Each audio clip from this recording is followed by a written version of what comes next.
we'll go ahead and at least state that, yes, we're open for business. This is the Houston DevOps Meetup, first one for 2021. You have made a wise choice, spending your time with us here today.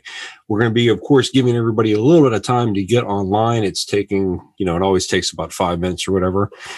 Daniel's got some some video issues. And if there's people on the call who have never had problems with their video, well, you are a better computer person than I am, because I can't tell you how many times. I mean, geez, you would think we'd get used to this after, 9 months of it. But maintaining a proper video and a proper audio feed has been a constant challenge. But I have told people that one of the goals, one of the things that I exist to do, is to find a way to restore people to their families. I exist so that the CEO can sleep through the night.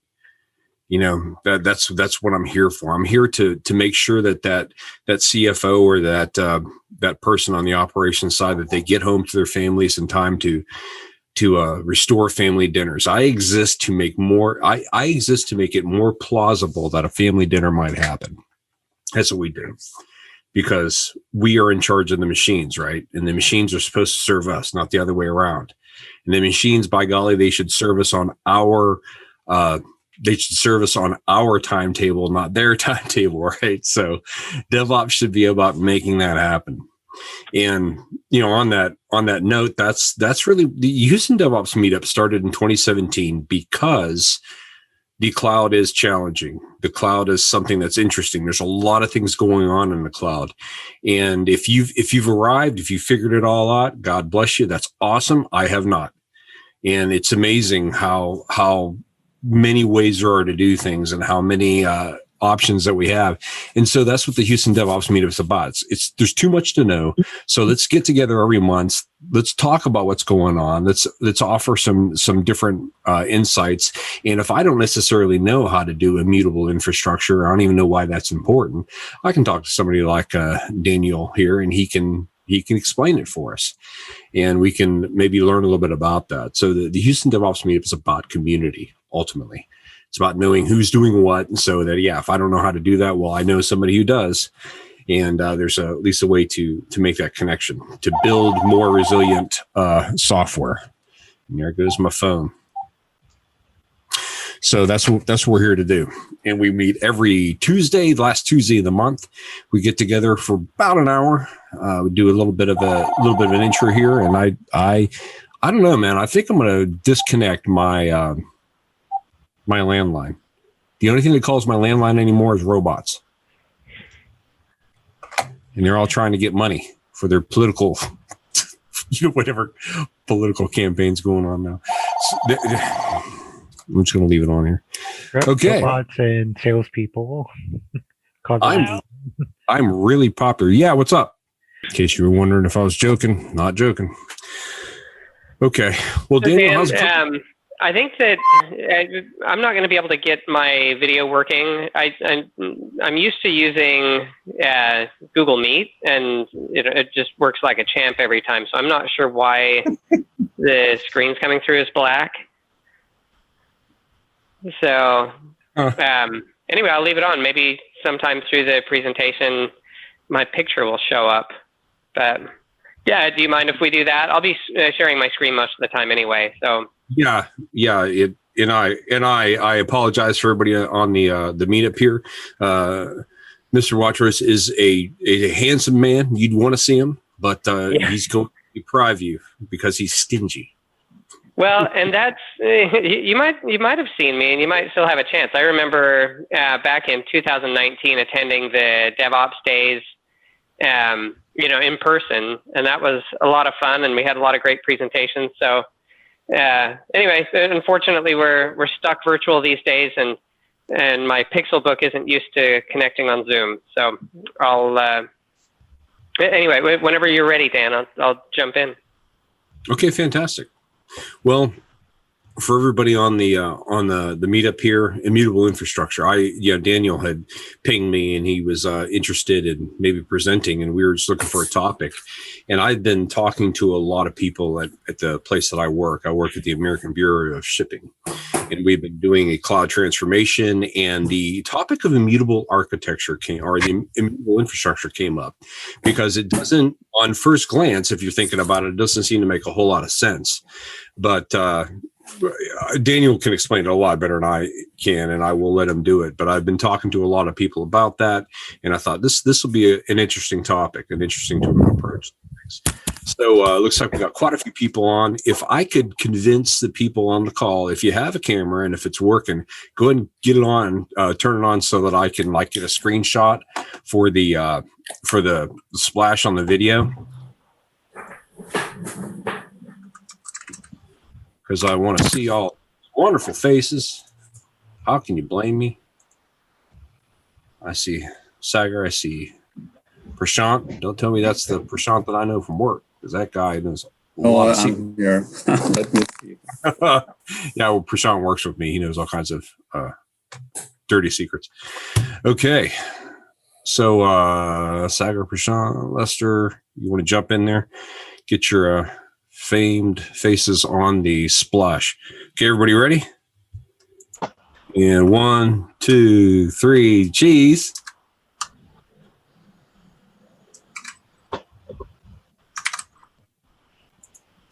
It didn't take. Okay, let's try that again. 1, 2, 3, and cheese. Beautiful. Oh, man, look at that. Y'all look great. Okay, fantastic. Well, for the brave amongst us, you can go ahead and leave your cameras on. Let people know you're paying attention. If you don't, go ahead and turn it off. And Daniel, I'll go ahead and make you presenter, my friend. And you take it away. Tell us why this stuff is important and tell us why we should care. Where's that make you presenter? Hold on. Okay. So let me know if you guys can see my screen. I can see it. Okay. And so unfortunately, you'll have to settle for my screen today since you can't see me. Yeah, so when Dan said, how about talking about immutable infrastructure, I thought, yeah, that sounds like a great topic. And how can I present in a way that would be interesting and consumable? So I decided there are 3 scenarios that are the most interesting to me, when I present the idea of immutable infrastructure. And by the way, I usually focus on containers. I think that's the most common approach to immutable infrastructure, but it's not the only approach to immutable infrastructure. And so I wanted to kind of go through what are the basics. So this is kind of introductory material, and then we're going to jump in and say, what does this look like for development environments and team collaboration? Next, what does it look like for CI/CD? And finally, what does this look like for production release? And so in other words, we're going to kind of look at what is it, but moreover, we're going to look at what does this mean to me and where I am in the cycle? Because I'm guessing that a lot of you are on development teams, and this will matter. Like how do you use immutable infrastructure for development environments and collaboration? Some of you might be in the test function of your organization, making sure that everything that is developed works. And so CI/CD will be more interesting. And some of you might be in the ops, on the ops side of IT, making sure that the lights stay on. So we'll look at all 3 of those separately. And we'll start with infrastructure basics. I don't know what the typical approach is for these meetings, but I am more than happy to be interactive. So if I'm going along and you have a question or a thought or a comment or a story you want to share, then jump in, and I think we've got plenty of time to have some dialogue back and forth. Indeed. Okay, so the basics, I would say it's really started with the idea of some of the first virtualization environments, and the idea that we could move away from handcrafting every system to letting automation take care of them. And some people would argue, well, the first automation was a bash script, and that's true, right? So you write a bash script, and it does a lot of stuff that you would normally do when you logged in. Well, that was a step toward cloud. But what I'm talking about really is the infrastructure as code aspect of cloud. And you'll notice if you're following along in these, I think I added a comment to the Meetup room with links to these. So hopefully you all have those links. But I have links out to additional resources. So if you want a deeper dive on what is infrastructure as code, then you can follow this link out to to that separate post and learn a little bit more about it, because I'm not going to go into depth here. But the idea is we wanted to get away from handcrafting a system where somebody was touching each part of it. I'm going to install the network. I'm going to install, I'm going to attach it to power. Now I'm going to put an OS on it, and then I'm going to configure the OS for access controls and so on, to saying, I actually just want to define the system. And then from that system definition, I want something else to worry about creating this for me. And so we've been moving toward that. Cloud really made that work in ways that it hadn't before. But there is still a lot of mutable infrastructure in the cloud, even though kind of the underpinning idea of cloud is design an image that is purpose-built for what you want to run, and then let the automation start it up. A lot of people still create a generic instance and do a lot of work by hand on it. So we're going to talk a little bit about that, but some examples. Since I know containers are, the focus, I wanted to mention a couple of other examples. So a jar file is one that came to mind when I was writing this up. And a jar file, if you think about it, it's produced through a compilation step.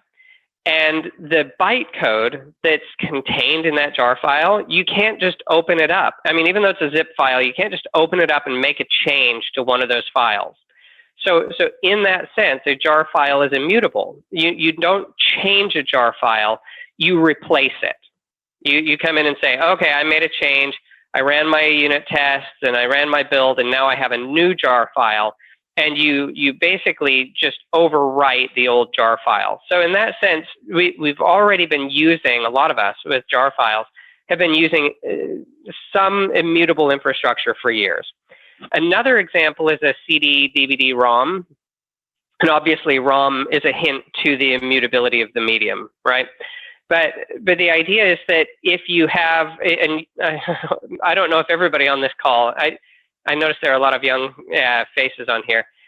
You might not remember the days when you kept a CD-ROM with Red Hat Enterprise Linux around, and you put that into a CD drive on a server to install your operating system. But when you did that, every time you installed the operating system, you ended up with the same starting point, right? Every time you use that CD-ROM or that DVD-ROM, you ended up with the same starting point. So that's really important, and that's a kind of a nod to the one of the core principles of immutability.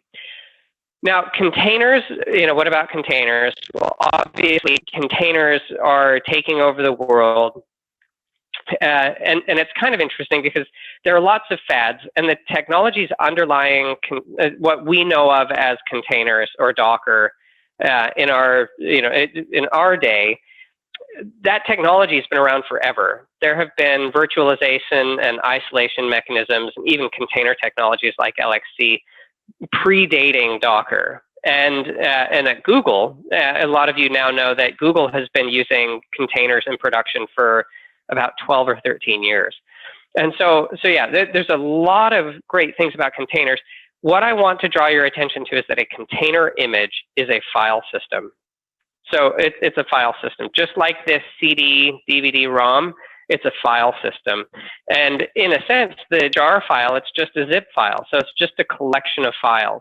So in all of these cases, and what immutable infrastructure is as we define it today, is a file system that is purpose-built for to perform a certain function. Okay, so some of the characteristics of immutable infrastructure. The most common artifact is an image. So we talk about a container image or a machine image, and that represents a file system. Once it's created, an image is never changed, but it can be replaced. So we don't have the type of situation where we're going to go in and change an image. So once you tag it, you should never touch it again. And I know that it is possible if you're using Docker to overwrite an image. But in practice, there's a lot of value to not overwriting it. And Docker has made it so efficient in terms of bytes consumed in storage to keep adding new images that it's almost always the best bet to never change an image once it's been created. So automated means are available to produce an instance from an image. So you don't need direct human involvement to produce an instance from an image. The configuration is external, and I'm going to talk more about that in a minute. And then images can be tagged and maintained in a long-lived repository, and an image serves only one purpose or function. So let me just pause for a minute, see if there are any questions. And I have one question. Is the text big enough to read, or would you guys like me to zoom in a little bit more? I can see it. I can see it. I can see it. Okay, great. So are there any questions about any of these characteristics? Any comments? Okay. So what's so bad about mutable infrastructure, you might say, right? You're probably thinking CD-ROMs, DVD-ROMs, that's old hat, right? Why would anybody want to go back to using something like a CD-ROM? But some of the big problems that we get with mutable infrastructure, so these long-running servers that we can't change, or sorry, that we change frequently, is that a lot of the changes are irreversible. And I'm going to talk more about that. That's going to be a theme throughout. So once you've changed a server, you could do a lot of work to try to get it back to a previous state, but in practice, it's virtually impossible to get it back to exactly what you started with before you began changing things. Handcrafted systems are hard to reproduce. So that means they don't scale well. It also means that they're kept around even when utilization is low. So I'm sure a lot of you see this. You've got lots of hosts sitting around at 5 or 10% utilization. And in some cases, it's a really old system. It's past its useful life, but the person who built it isn't with the company anymore. They moved to a different team, and nobody has the guts to turn it off because what if we needed it? And there's nobody at the company that could recreate it. So handcrafted systems are hard to reproduce. Scaling is slow and can be problematic. And systems, once they're created, they begin to diverge from one another. So if you've got 3 servers that are participating in serving up a web app, maybe right at the very beginning on day 1, you set them all up, you run the exact same scripts on each of them, and you can claim this is a homogeneous set of servers. But from that moment, those 3 servers begin to diverge. I mean, if only for the amount of logs that they're storing, right? And the traffic that's routed to them. But in more significant ways, what if one's taken out and patched? Now it's a little different. Now, what if, the patching doesn't hit all of them in the same way? What if one of them gets flagged as, hey, let's use this for an experiment. We're going to try a new version of our software and see if it's faster, or a new version of our language or runtime and so on. So that divergence results in inconsistent state among the hosts that serve the same function. And I think we've probably all seen that. That actually gives rise to another thing. And I mentioned it somewhere else, but not necessarily here. That because systems diverge and begin to change, we end up wanting more systems because we complain, well, this system doesn't look exactly like that system, or this one's changing too much and it's unstable. And so I want my own system, or this team wants their own system so that we have control over it. And so this divergence from a common state gives rise to more and more and more systems. And I'll talk more about that later too. And then releases, patching, and other maintenance activities are high touch, and they're disruptive to system availability. Okay, so what are the alternatives to immutable infrastructure? And I wanted to kind of start with this idea that that jumping straight from this traditional view of I have a long-running host and this is where I put my software, jumping from that all the way to, so to speak, a containerized system running in Kubernetes. That may feel like too big of a jump. So what are some of the alternatives or stepping stones? And a lot of people look at Ansible and Chef and say, well, this addresses the problems, right? So in other words, I'll throw Ansible in there, maybe Ansible Tower, or I'll use a stateful, connected system like Chef where I've got agents running. And I agree, introducing a system configuration tool like Ansible, Chef, Salt, Puppet, and things like that, it can mitigate some of the issues that I just mentioned above. But in practice, it's very difficult to end up with a detailed enough plan in Chef or Ansible to keep your systems all homogeneous. And you almost always have people that come in and say, well, I just need to make this change by hand. So in other words, they don't keep the recipes or the cookbooks or the playbooks or whatever their term is within that configuration system. They don't keep them up to date. And by the way, this happens a lot in cloud too, which is one of the reasons immutable infrastructure is so great. So, okay. So I mentioned earlier up here, remember one of my principles is that configuration is external to the image. Why is that? The reason that we want to keep configuration separate is that within or throughout the software development life cycle, there's this natural progression that happens. You push from your laptop often to dev, to test, to production, and maybe a few more stops in between. But the idea is that as you move forward, you want to promote an image. If you have baked into that image configuration, whether it's credentials or password URLs, database URLs, anything that would need to change from environment to environment, if that's baked into the image, then you don't really have immutable infrastructure. You've broken one of the core principles, because once you've tested it in one place, you can't directly run what you've tested in another place. In other words, you have to recompile it so that it has the new version or the new configuration for the new environment. So an analogy might be, if you think about a binary, if you compile a binary, and a jar file would be a good example for this case. If your jar file includes database connection details, for example, then you can't use that same jar file in multiple environments, right? You end up having to recompile a new jar file for every target environment. And not only that, if you change any of the credentials that are embedded in that file, you have to then go back and update your jar files with that change, and you're forced to then make a new release. So there are a lot of reasons to keep configuration separate. So code and configuration, you just have to be aware of what will the impacts be, and can I keep, if I build and test a specific image, can I promote that image? Can I use the exact same image unmodified in another environment? Okay, so that is all I had for the basics on immutable infrastructure. So let me pause for a minute and see if there are any comments or thoughts at this point. So Daniel, do you get the impression that one of the things that immutable infrastructure does, if you embrace it, it kind of keeps your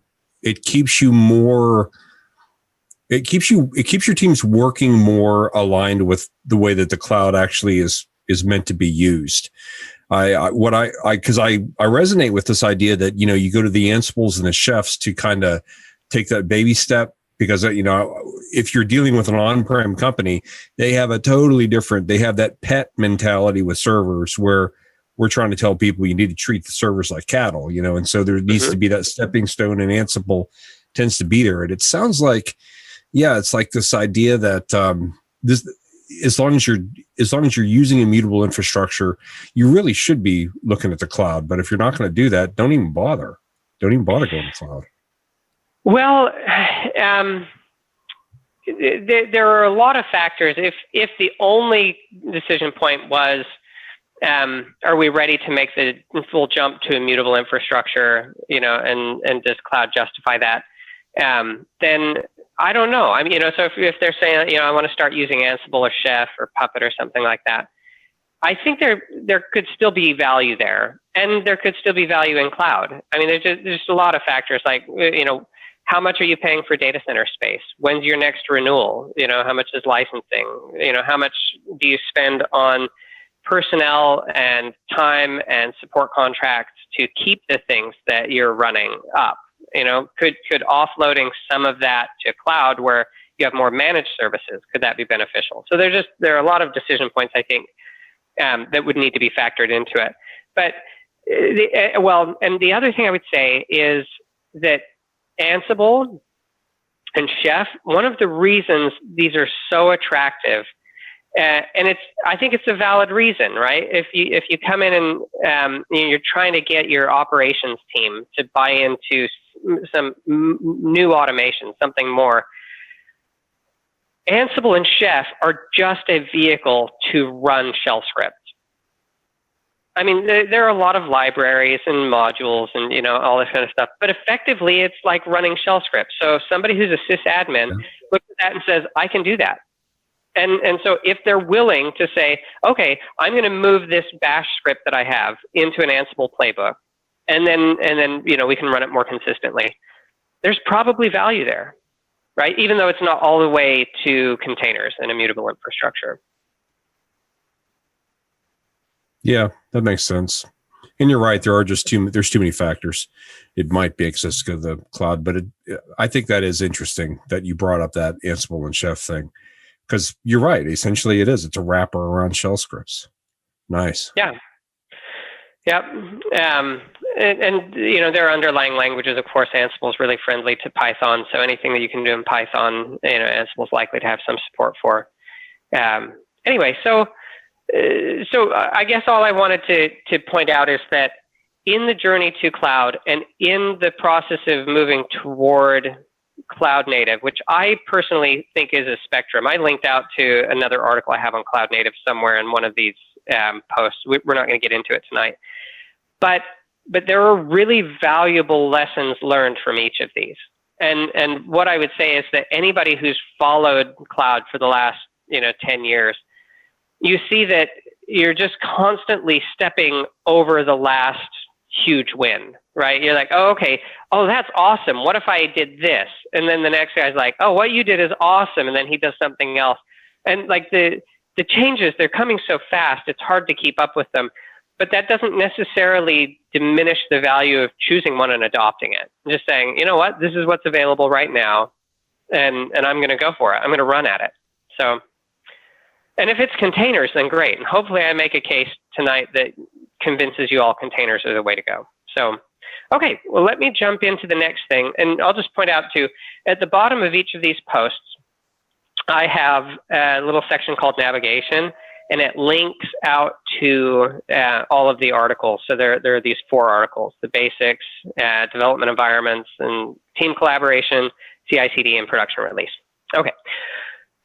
So next, we're going to jump into development environments. And let me just get this in a big screen, because we're going to come back and forth to this.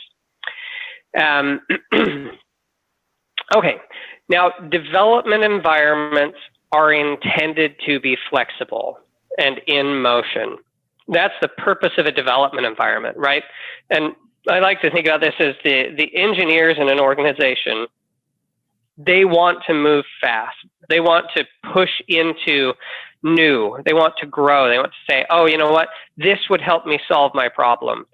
Now, at the same time, teams need to be able to work together and eventually deliver their work to other environments that are maintained by people who are more interested in the status quo, right? So in other words, it doesn't do a team of 5 people any good if one person's running so fast that nobody else can keep up, right? If every day he comes in, he's like, oh, I installed this new thing on my laptop and I changed to this other programming language and look what I did in one night, and everybody else, their hair just kind of starts standing on end and they're like, oh, I can't I can't install that many things. I can't keep up with that. So as teams form and change over time, these objectives are often at odds with each other. And so this illustration that I wrote, I'm just going to spend a minute talking to this, and then the rest of the post kind of goes through this. But so we've got time marching from left to right. And when Joe joins the team, the language that they use is at version 2.7.1 or 3.3.2. And then maybe the operating system just had a minor update, their number of libraries that were just updated.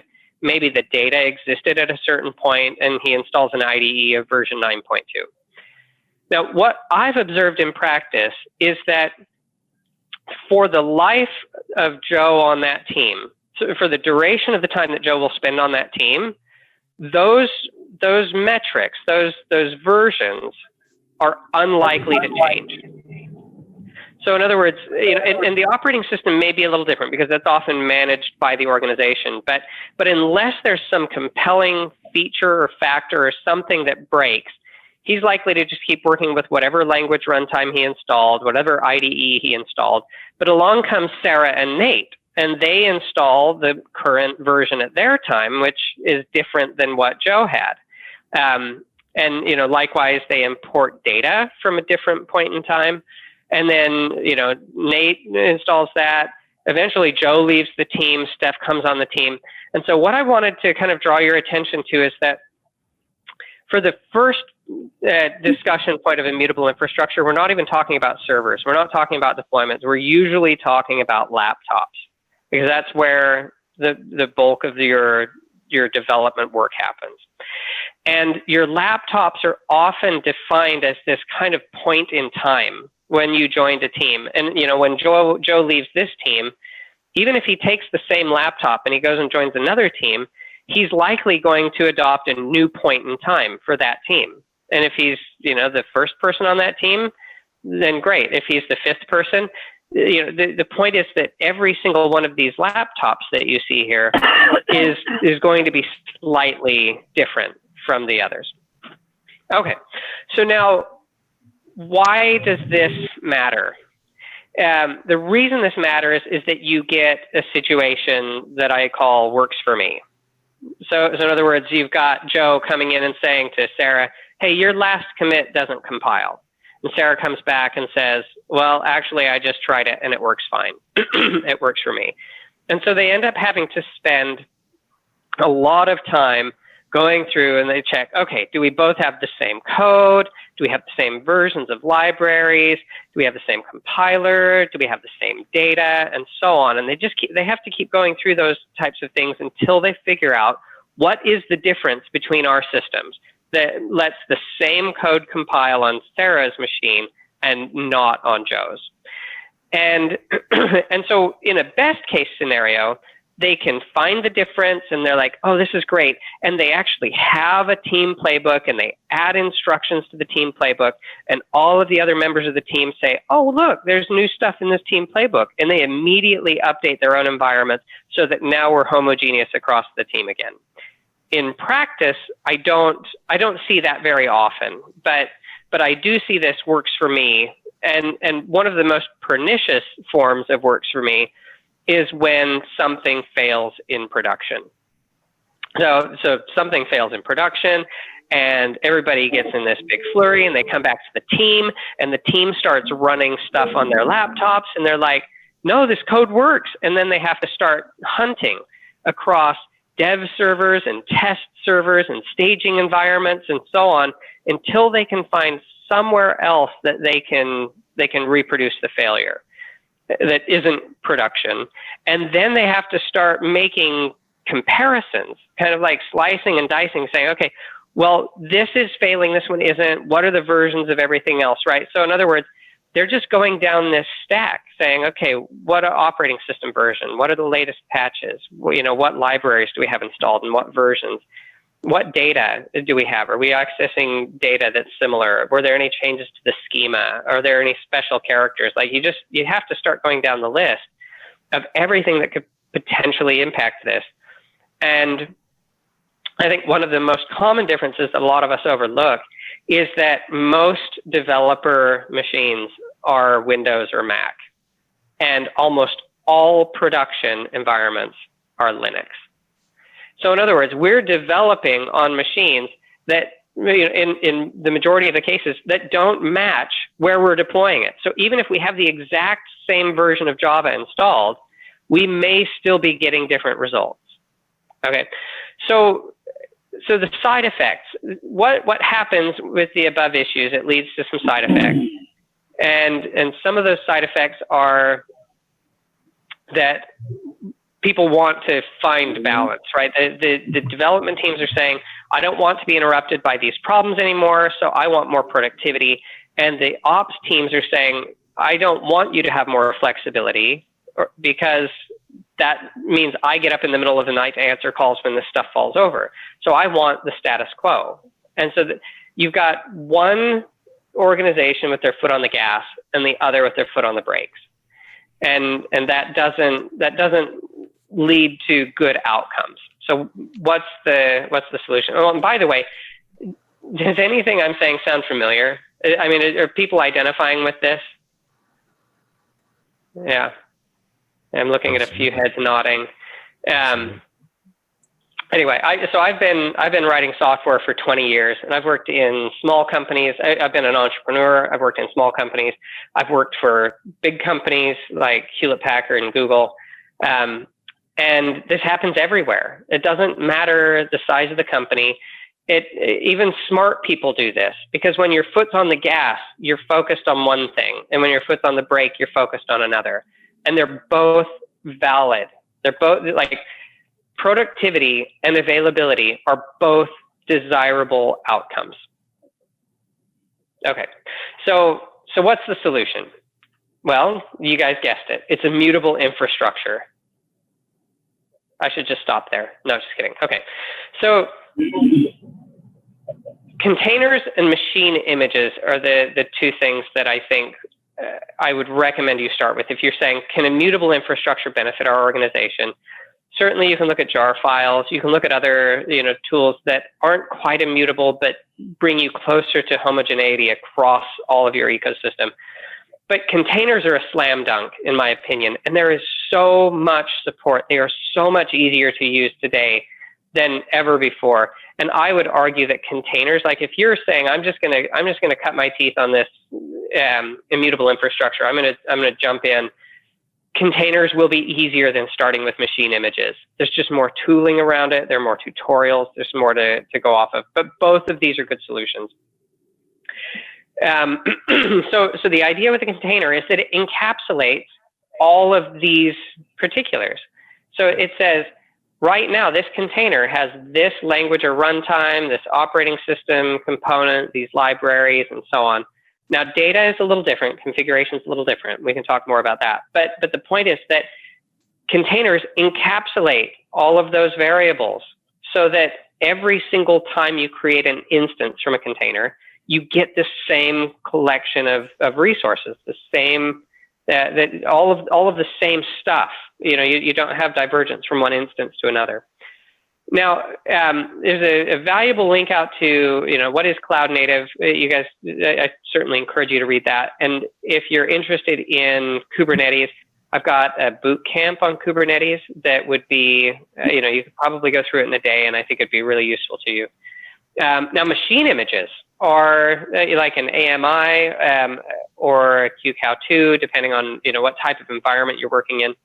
And there are automation tools like Packer. So Packer is to machine images what Docker build is to a Docker file. So Packer allows you to define in plain text, this is what I want my image to look like. And then Packer goes out and creates an instance, applies all of the changes and the things you like to it, and then takes a snapshot and saves that as a new image.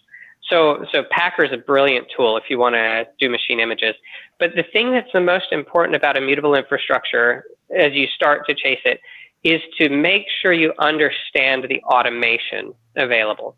And one of the reasons I say that is with containers or machine images, with both of these, you can create a generic instance of some base container or base machine image. And you can go in and modify it by hand, and then you can manually capture a snapshot of that image. And you do have immutable infrastructure, meaning that whatever state you got it to, you can now reproduce that at will. The problem is that maintaining that image is much heavier, it's much harder. And what usually happens is that instances created in that way end up becoming just traditional pets, right? Because somebody comes in and says, I don't have time to go through the process of updating the image and creating a new instance, so I'm just going to go in and make a quick change to the running instance. And now you have a pet because you've deviated, you've diverged from the snapshot. Is there a question?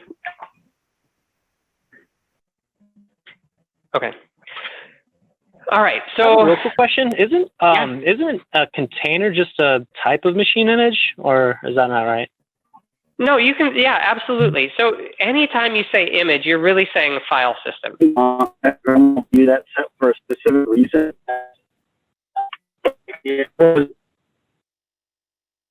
Sorry, I'm having a hard time making out what you're saying.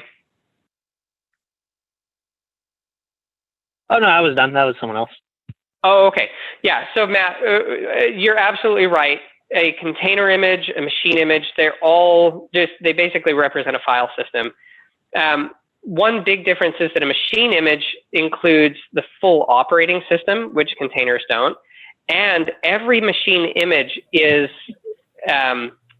fully self-contained, meaning every single piece of that image is in a single file.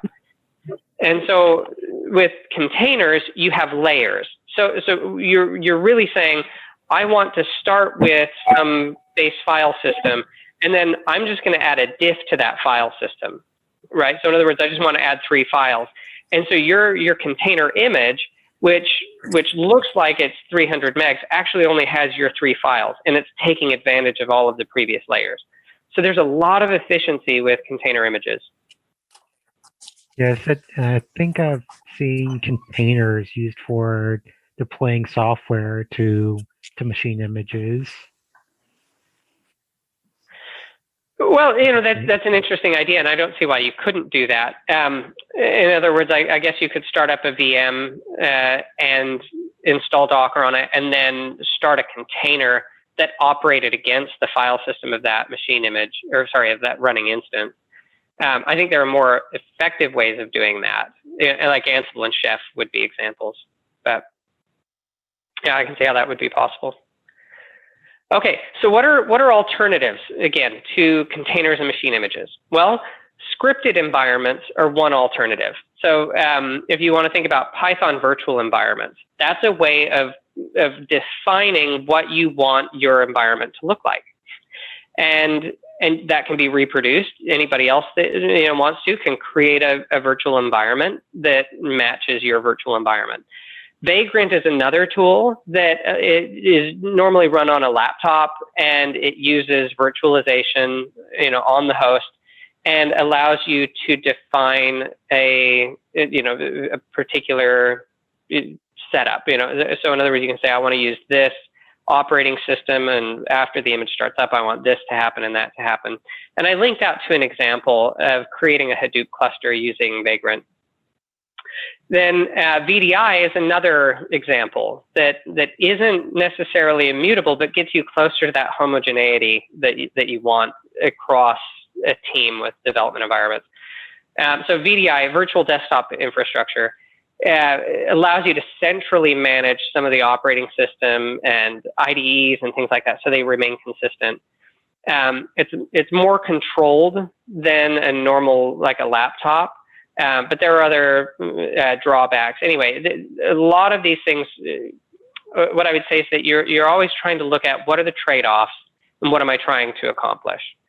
So anyway, a couple of alternatives to going straight to containers and machine images. And then I thought now might be a good time. I don't know if you guys have Docker installed. Is there any way? How many of you guys have Docker installed? I can't see everyone here. Okay, so we've got, let me see. Is there a better way to get like a gallery view here? Wish I could see more people at once. I'm not very good at There's that. There should be that button at the top of the view. participants. Okay, And got it.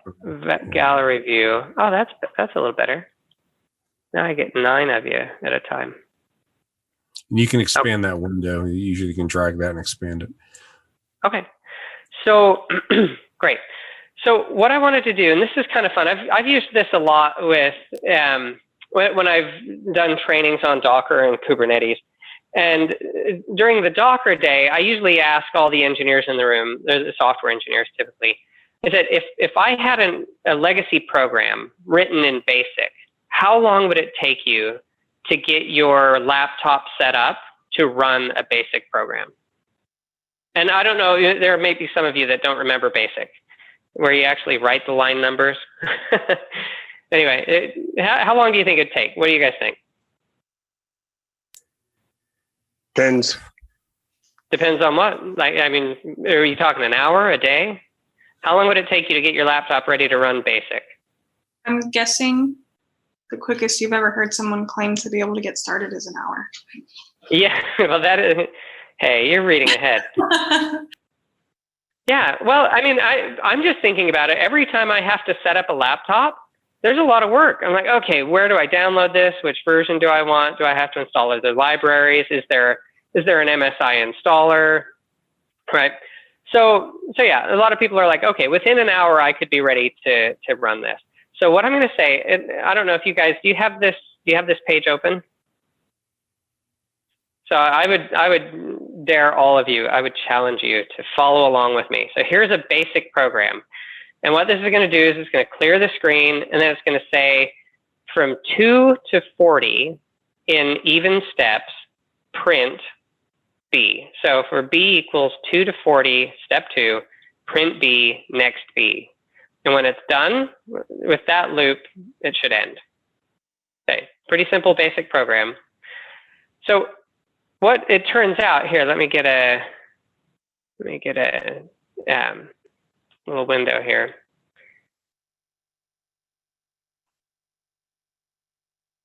Okay, so Docker info, let me make this a little bigger. Okay, so I've got Docker running here. And if I want to do this, and hopefully a few of you are following along too, the first thing I need to do is create this evens.bas. So DevOps Meetup, cd DevOps Meetup, and then let's do evens.bas. Okay, so already got that. So now I'm going to grab my code and paste it in here. Okay, so now I've got my evens.bas file. So here's my basic program. And the next thing I want to do is I want to run this. So I should be able to say, let's run this Docker command. And are you guys pretty familiar with Docker? I'm just saying run, remove the instance after it closes and exits. This should be an interactive terminal. I want to mount a volume, and locally I want it to be this working directory. It should be available in the container in the folder basic source. This is the image, Watrous PC basic, and then this is the command. So this basically all I'm saying is I'm giving PC basic the path to my basic script. Okay. So I run that, and in less than a minute, I've now just run PC Basic on my Pixelbook. So this is Chrome OS, and I just ran a basic program. And chances are, if any of you are following along, just copying and pasting here, it takes you just a minute to get the source code, which is this evens.bas, and then you do your Docker run. The most time you're going to spend is waiting for the image to download. Okay, did anybody else successfully get the evens to print out?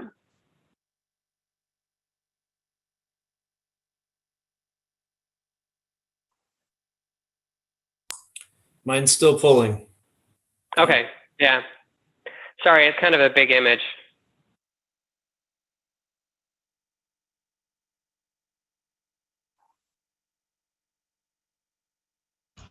but I want to wait a minute. So let's just sit in silence as we wait for one person to successfully run this. I should have started Daniel, a timer. can you copy the text to the chat just because I'm lazy? Yes, I will accommodate your laziness gladly.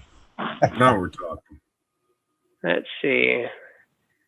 Here is the chat. Okay, so there's the program. And after you save that somewhere, there's the Docker command. You rock. Thank you. Yeah. Now, part of the reason I think it's valuable to kind of wait and watch as we go through this is I want you each to kind of map the experience we're having here. Imagine if you could sit down on a brand new team. Remember the image we started with here. You sit down, you're Sarah, you're brand new on the team. What if within 5 minutes you could compile all the source code that your team has? Well, with containers you can, because you can build that compilation environment into a container image. And the other thing is that you don't have to worry about what language or runtime Joe might have on his personal laptop. You don't have to worry about any of these other variables because the container image is fixed. And so what you know is that if you're using a container image that somebody else is using, your compilation and execution of that code will be identical. So this is a really powerful idea here. And I think that this is a fun example just because BASIC is so outdated, it's so outmoded that it actually took me and I consider myself to be pretty good at technology. I think I spent about 6 hours tracking down where can I find BASIC, how would I install that into a Linux environment, how would I run it, and so on. So 6 hours later, I finally had this container image, and now all you have to wait for is the pull, at which point you can run the code the same as I can. Did anybody get it going yet? Yeah, I was able to get it to work. I pasted in the chat the result. I mean, obviously, it's just even numbers. Yay! Awesome. Thanks, Matt. So yeah, that's great. So here, this is what I wanted to leave you with for this particular scenario, is that you can get to a point where these changes over time do not impact your team, and that's one of the key benefits to immutable infrastructure. Okay, so let me let me get a drink and then move on to CI/CD.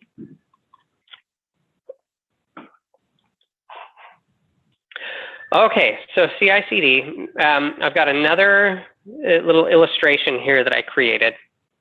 And I'm going to introduce 2 ideas, and I'm kind of going to explore this from the standpoint of a single software change. So imagine, what I'm calling software change 142, you could call this a pull request. You could call this a particular branch in Subversion, or whatever it is that you use for managing software. This is a change that you think I'm ready to get this out there, and you can either distribute it to long-lived hosts, and you'll notice that each of these hosts have all of these variables, right? The same as our last example. Last time around, we were talking about these in the context of laptops. Now we're talking about these in the context of a server or some type of long-running host. And then the alternative is promotion, the idea that a single image can be used in multiple environments and promoted along. Okay. So continuous integration, continuous delivery, it's the practice of saying, how do we make sure that we get high-quality updates progressing efficiently towards production? So we want speed and we want quality. We want it all. And so the integration part says, not only do we want to move forward, but I want to make sure that this works along the way, right? So delivery is important, but integration is where we get our quality. Okay, so let's see, promote versus distribute. The promote and distribute kind of discussion responds to the question of how software changes are delivered. So that's the D. And we're looking at this, like I said, from the standpoint of a single software change. So distribute is the one that we're probably the most familiar with. It's the most common way of getting software changes into a usable state.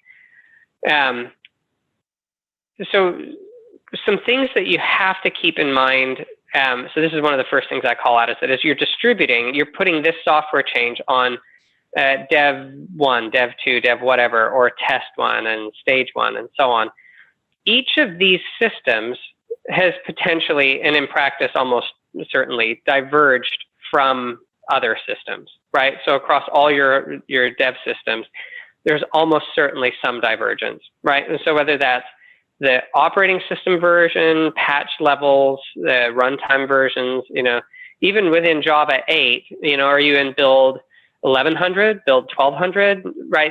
There are a lot of differences that over time accumulate across all of your long-running or pet infrastructure.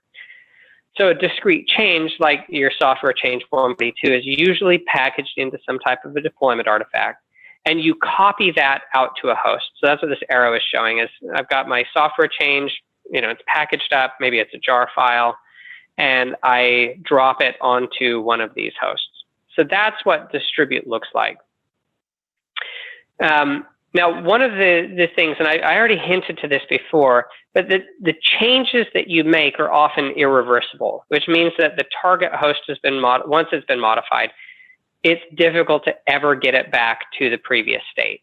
So after you put software change 142 on here, it's very hard to ever go back to exactly what you had before. So if this dev server was working and your change breaks it, now it's not working, the first tendency is to say, oh crap, and you want to go back, but really you just have to go forward. And so that's one of the things that happens more frequently here. It happens much less frequently for some obvious reasons with immutable infrastructure, right? If a container runs in one environment, it's very likely, well, it will start up in any other environment, because the difference between environments as you promote forward, and we'll talk more about what I mean by promote, the differences are data and configuration related, not anything related to any of these core like language runtime libraries, things like that. Okay, so to promote, think about that software change 142. It's packaged into an immutable artifact, like a container image. And that means new instances can be created, and those instances are tagged. And so in other words, you just say, oh, I'm starting a new instance of this software change 142. I'm going to call it dev, or I'm going to call it test, or I'm going to call it stage or scan or whatever else. Now, by promote, what I'm talking about is that the same image that was used in development is promoted to test.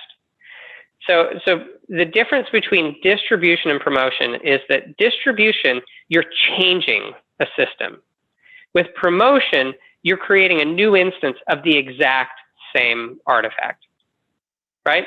So here on the top for distribution, you're saying I'm taking this packet, this deployment artifact, and I'm going to modify a host with that deployment artifact. And down here, you're saying I have a working deployment, an instance. I'm going to create a new instance and potentially give it a different configuration. So what you're actually testing is, does this work with a different set of data? You're not saying, does this work with this patch level or this language or whatever else, right? So you're eliminating a significant number of the variables that impact the success or failure of moving a thing forward. Okay, so the tagging is important, right? So this idea that you tag an instance, and I'm not talking about tagging an image at this point. Obviously, we can create tags for a Docker image, and that's important. What I'm talking about here is that all of these instances that you create from the same image, they may have different purposes. And so you're tagging one for test, but it's actually based on the exact same image. So you have the exact same software in both places.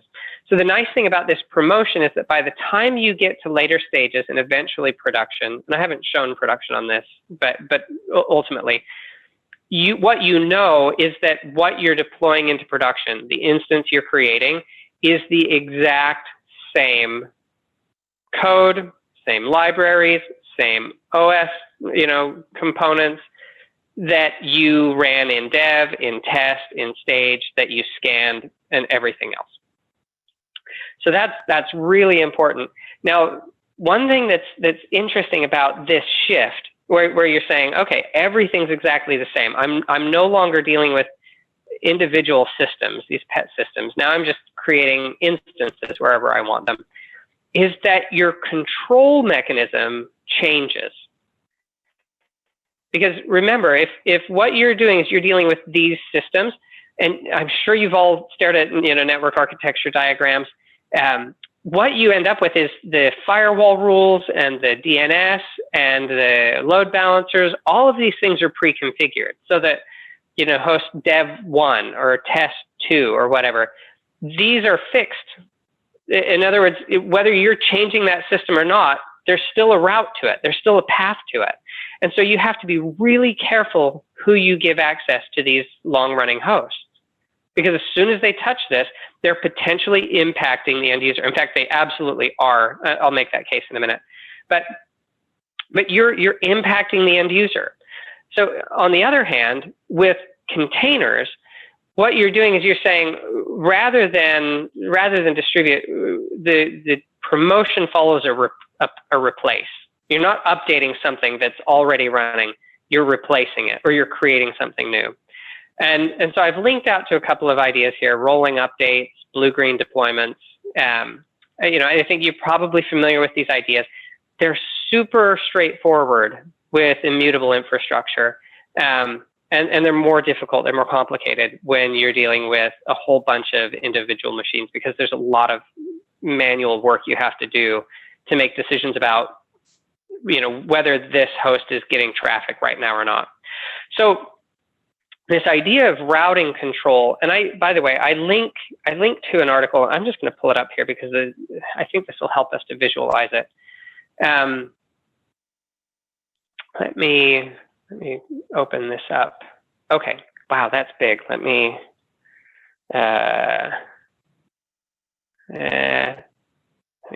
shrink this down a little bit. The way we look at infrastructure today, we have IT controls around servers and databases. We basically say, no, you can't access. What I'm proposing, and what you get with immutable infrastructure, is the ability for a DevOps engineer to decide whenever he wants to create a new version of production. And he can go tell the world, hey, look, I just deployed to production. That doesn't mean anybody is being routed to his new version of production. So your IT controls can shift away from the infrastructure, which is rigid, which makes it hard for everyone. That's the brakes, right? To controlling routing, to saying, great, IT, you want controls. That's valid. You get controls. But control what we define as production rather than access to physical or virtual servers. Okay, so with that in mind, what we get to do is that now that we have all of these instances that we're starting up, right? Now all we have to do is say a new instance created from a mutable artifact becomes available and routing is adjusted to send traffic to it. That can be automated too. But this idea of shifting away from control of a VM or control of a system or a host to control of routing is really important to understand, CI/CD, the power of CI/CD, and how and this will be more obvious too in a minute when I go over the production release bit, but controlling routing makes it possible to give DevOps engineers so much latitude, so much flexibility. Basically, you just do whatever you want, whenever you want, and you tell me what it is. And if you can provide me enough evidence that what you just created over there is worthy of production, then I'll change the routing. And meanwhile, there are some really cool, I don't have time to show you this today, but there are some really cool things you can do with CI/CD pipelines where you create dynamic routes to builds that are deployed with every single build. So in other words, every time your pipeline runs, it results in a brand new deployment that is routable internally by anyone. So it effectively becomes available the moment your pipeline finishes and gets cleaned up, some period of time later.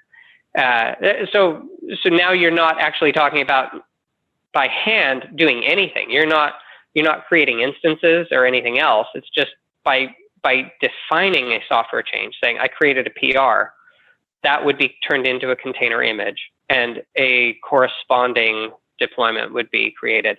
So there's a lot of power, a lot of a lot of flexibility and really cool stuff you can do if you can make that shift away from thinking about infrastructure as being, this IT control over individual servers, to let anybody build whatever they want, whenever they want, and we'll just control what we refer to as production. Okay, let me pause there. And I'm at the end of what I wanted to talk about for CI/CD. Are there any questions or comments on this part of the topic? So it's like you need to convince your IT operations people that it's all about traffic flow. As long as we don't, you can do whatever you want. As long as we don't direct traffic to it, it doesn't really matter. So I kind of like that idea. That's kind of cool. Production is what we flow traffic to. Well, and if you think about it, that's exactly what you're doing already, right? It's just that you've kind of statically decided where traffic routes. And as a result, because that's so rigid, you have to say, I'm going to guard this server or this instance from the world. I'm not going to let anyone touch it, because if they do, this static, rigid route immediately exposes whatever they've done to the end user. I like this way of thinking. Yeah, that's nice.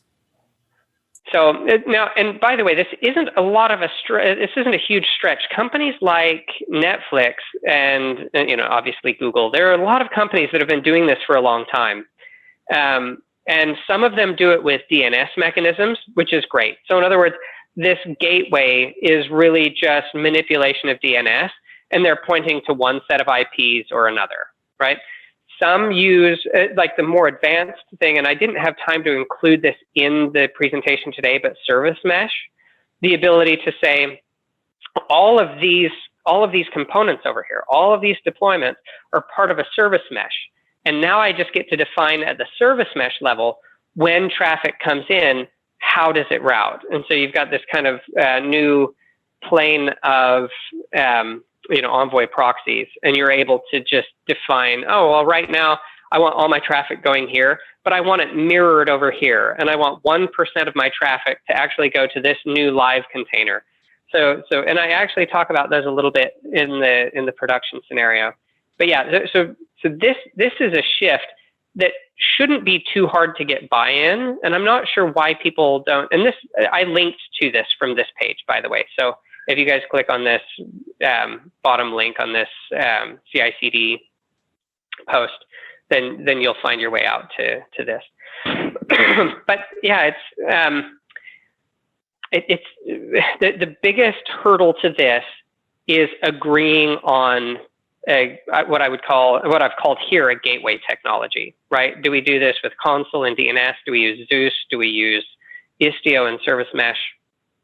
But if you can overcome that, if you can find a gateway technology that everyone buys into, it's not a big stretch to say, all right, let's just move our IT controls to that and free up our entire DevOps organization to deploy whatever they want, whenever they want.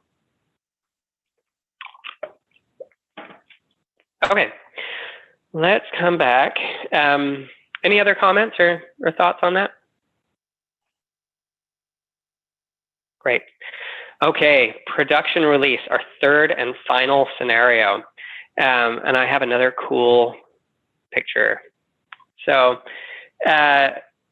I start this article off with a discussion of what is production. And that might seem like it's straightforward, and maybe this definition, any system that directly serves authoritative resources to the intended end user, right? Maybe that's broad enough. Maybe that works. But what about a single user's laptop that's set up to compile a binary that controls a production machine? Is that laptop considered production, even though it may only be used occasionally for that purpose? What if that laptop got lost and a change needed to be made for that production machine? I would qualify that laptop as production, personally. Or another scenario is an agent server. So you've got like a Bitbucket or a Jenkins agent running on a server it's a bespoke server with a specific set of software used to validate new releases. So is that agent considered production, even though no end user will ever interact with it, and it's only used to validate releases? Okay, so I chose these two scenarios to kind of draw in this idea of what is production. What does it mean to have a production release? And you could extend this, a single user's laptop, anything, right? You could even come back to, our initial discussion here around, if Joe is the one who understands a system best and that system breaks at some point, Joe's laptop, it's the only one that can produce an image, a jar file or whatever that could incorporate a fix and fix production. So you have to think carefully about how you define production, and then it becomes easier to see how immutable infrastructure can benefit you in scenarios like that. Because in both of these, you have a single point of failure. You have a single point of not being able to deliver a desired end result. And what you want to get to is, like, if you had a container image that's configured or set up to compile a binary, well, now anybody with Docker can use, just like you guys did with BASIC a minute ago, anybody with Docker can then come and compile a new binary, right? Or this agent, and I wish I had time to get into a million other things, but this agent, if that agent is not a server, a bespoke server, but instead a container image, then anybody that can pull that container image can validate a new release. And what you know is that whether you're running that container on one person's computer or another person's computer, you're running the exact same thing. Okay, so let's take a bit of a closer look at, I've got two things here. I'm showing mutable infrastructure on the top and immutable infrastructure on the bottom. And then similar to all of the other diagrams or illustrations, I'm showing time going from left to right. And so with the mutable infrastructure, I'm showing only a single host. But it's helpful to visualize that there is a stream of changes being made to this host over time, right? So you come along and maybe you change the language or the runtime environment, a new version of Python, a new version of Go, a new version of Java. Maybe you change the operating system. You put some patches in that Red Hat sent through their update stream. Maybe you update some libraries and so on down the thing. You make a change to the schema at some point. So all of these changes over time are modifying this one host. With immutable infrastructure, there would never be a change to a running instance. But when you had a new version, so if you've got version 3 running and you've got 4 instances of it over here, you can spin up a new version of v4 prod whenever you want. But remember, with routing, you get to decide when that becomes visible to the end user. And if after all of your canary testing and traffic mirroring and whatever else, you're satisfied that, hey, this is good to go, then you just spin up a bunch of instances and you're off to the races. Now you've got v4 and you route all your traffic to it. You might even have a production instance, like I'm showing v5 here, that you deploy and you decide, you know what, this is no good. I'm going to roll forward into v6. And so you never actually route any traffic to v5 of production. but you come in with V6 and you're like, yeah, I'm happy with that, and it's Black Friday. So you spin up a whole bunch of additional instances. So keep that in mind as we go through and look at the rest of this. So some of the pitfalls of mutable infrastructure, I'm just going to go over 3 here. Change is mostly irreversible. And I'm sure a lot of you will say, no, I have a backout plan. Every time I do a release, we have to fill out this, piece of paper, and we have to, tell them, if this doesn't work, this is what I'm going to do to go back. And I agree, it might be possible to get a system back to a previous state. But the analogy I think is most useful is of painting. So imagine if you paint a wall and you decide, you know what, I actually like the old color better. You can't remove the new paint. You might be able to go back and say, okay, I know exactly what paint this was from the store. But even when you do that, when you go back to a store and you get paint another day, even if they tell you it's the exact same and their machine squirts the exact same amount of pigments and they shake it for the same amount of time, there are sometimes slight variations in the pigment. And when you come and you paint over the new color that you don't like, there are optical impacts to that different color being underneath the new color. So you really can't ever get back to exactly what it was like. Now, often you can get close enough, but immutable infrastructure means you don't have to worry about it. You don't have to figure out how can I get this wall back to the original paint color. Another thing is that change is risky because the end user will be impacted. And some of you might say, well, that's pretty bold. They might not be. But the duration and the extent of the impact, you won't really know until it's applied. One of the reasons I say you absolutely will have user impact is that when you have a fixed number of systems participating in delivering a certain function to an end user, if you pull one of those out to patch it, you have immediately impacted capacity. Now, maybe it's at a time that it doesn't matter, but I'm saying no matter what it is, you do have an impact, and that potentially becomes visible or more or less bothersome depending on the time. And often you don't notice this, right? Because we size our pet systems to accommodate this type of thing. In other words, we plan for low utilization. Okay, and then each change causes divergence among related components in a system. So if you take a lot of care, you can say, nope, I know everything's at the exact same patch level, the exact same, whatever. But you have to be really careful to make sure that 100% of your production systems are homogeneous.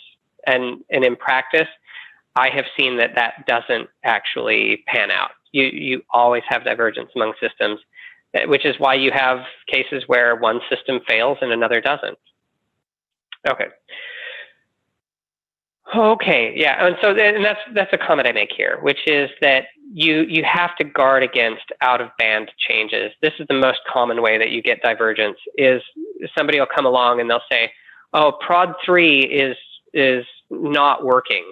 And so you pull it out of the load balancer rotation, and somebody goes in by hand and starts making changes until they get it working again.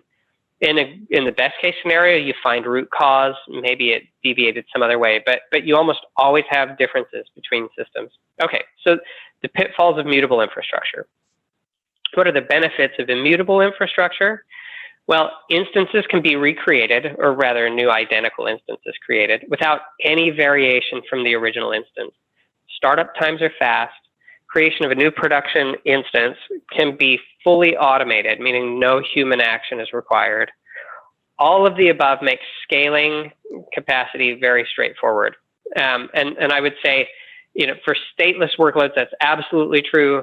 For workloads with database backends, depending on your database backend, you may still encounter scale limitations, but not with respect to your immutable infrastructure.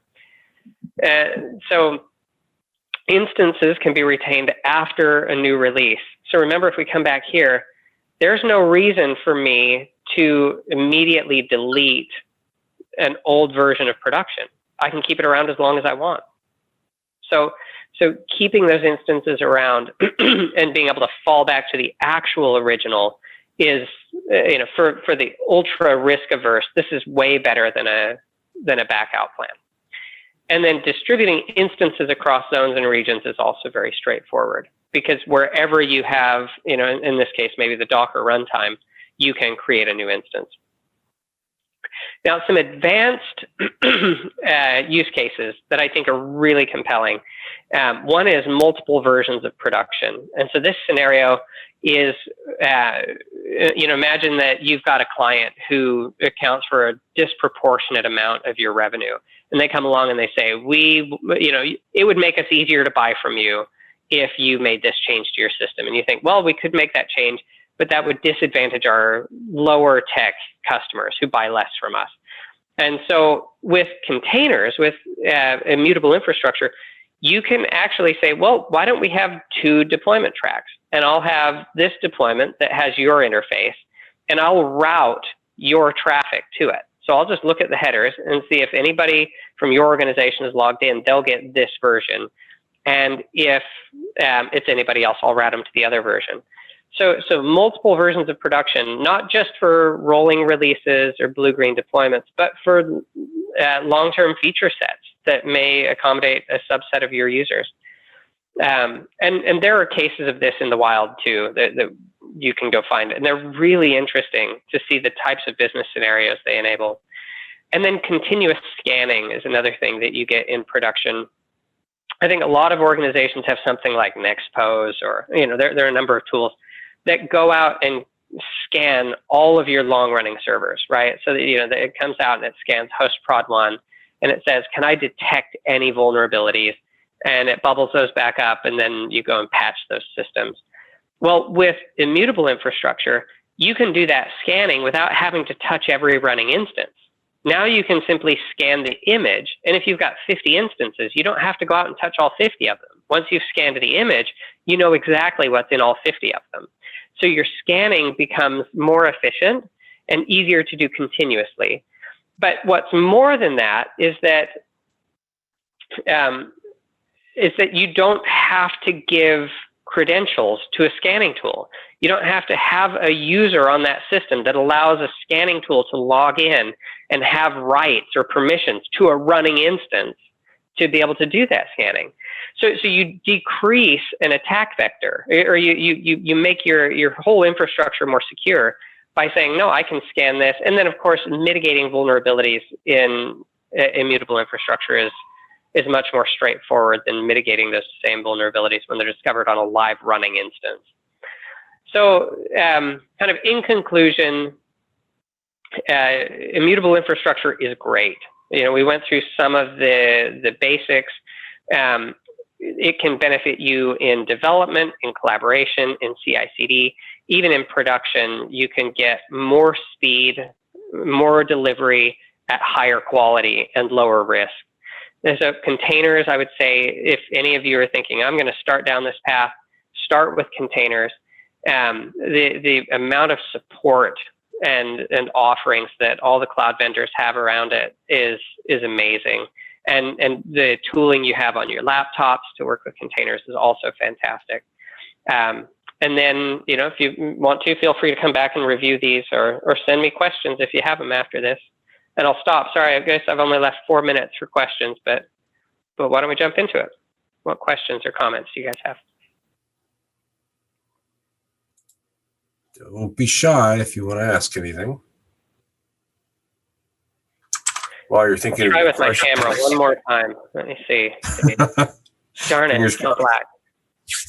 While you're thinking of that, in the chat, there is a link for DevOps Days Texas. It's going to be the first virtual DevOps Days Texas that we're trying to do. It's free. And, we're trying to put together a couple days worth of presentations. So jump on in there if you want to participate in that. Should be really cool. Got some great stuff lined up there. In the meantime, anybody got a question for Mr. Daniel? Hi, this is Sagar. Hey, Sagar. I wanted to ask, when you said, when you deploy something, a change to production, you get to decide when it's routed to the user.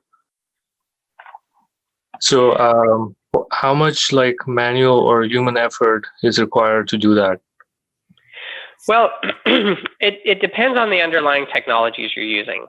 In the case of Kubernetes, so let's say you jump in and you're like, I'm going to do containers, I'm going to use Kubernetes as my orchestrator.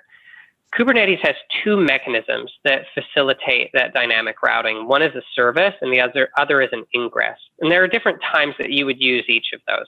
But the idea would be that once you define that ingress or that service, then Kubernetes will take care of associating that with the appropriate pods running on the back end, so that the actual container instances. So that's one example. Now, if you're looking at doing this, and I've drawn this diagram that I'm showing right now is more general. If you're looking at doing this for non-containerized workloads, then there are, like I said, you could try DNS, and Consul allows or accommodates that use case. And there are other tools, but Consul is a good one to look at first. You could look at Zeus, which is a gateway technology. You could look at Istio, and Istio has a concept called mesh expansion that allows you to attach the Envoy proxy to VMs and run that as a, it's not really a sidecar, but effectively that's what it looks like. You're just running the Envoy process on host. And so service mesh would be a great way to do that. So in other words, that's what I'm saying here, is that if you want to convince IT to move their controls away from the instances and consider what the public user sees as a matter of routing instead of a matter of infrastructure, you just have to first agree on what is the technology we can all buy into to accommodate that routing.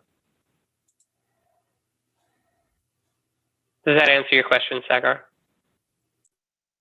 Yeah. So you're saying that there are tools out there to make it easy and reduce the amount of effort required? Yeah, and what I would say is, no matter what organization you're in, if you didn't start with this routing control paradigm, it's a heavy lift. And yeah, there are great technologies, but this is different enough that and if you're a publicly traded company or you have strong regulation in a process, it involves a lot of organizations, a lot of executive buy-in.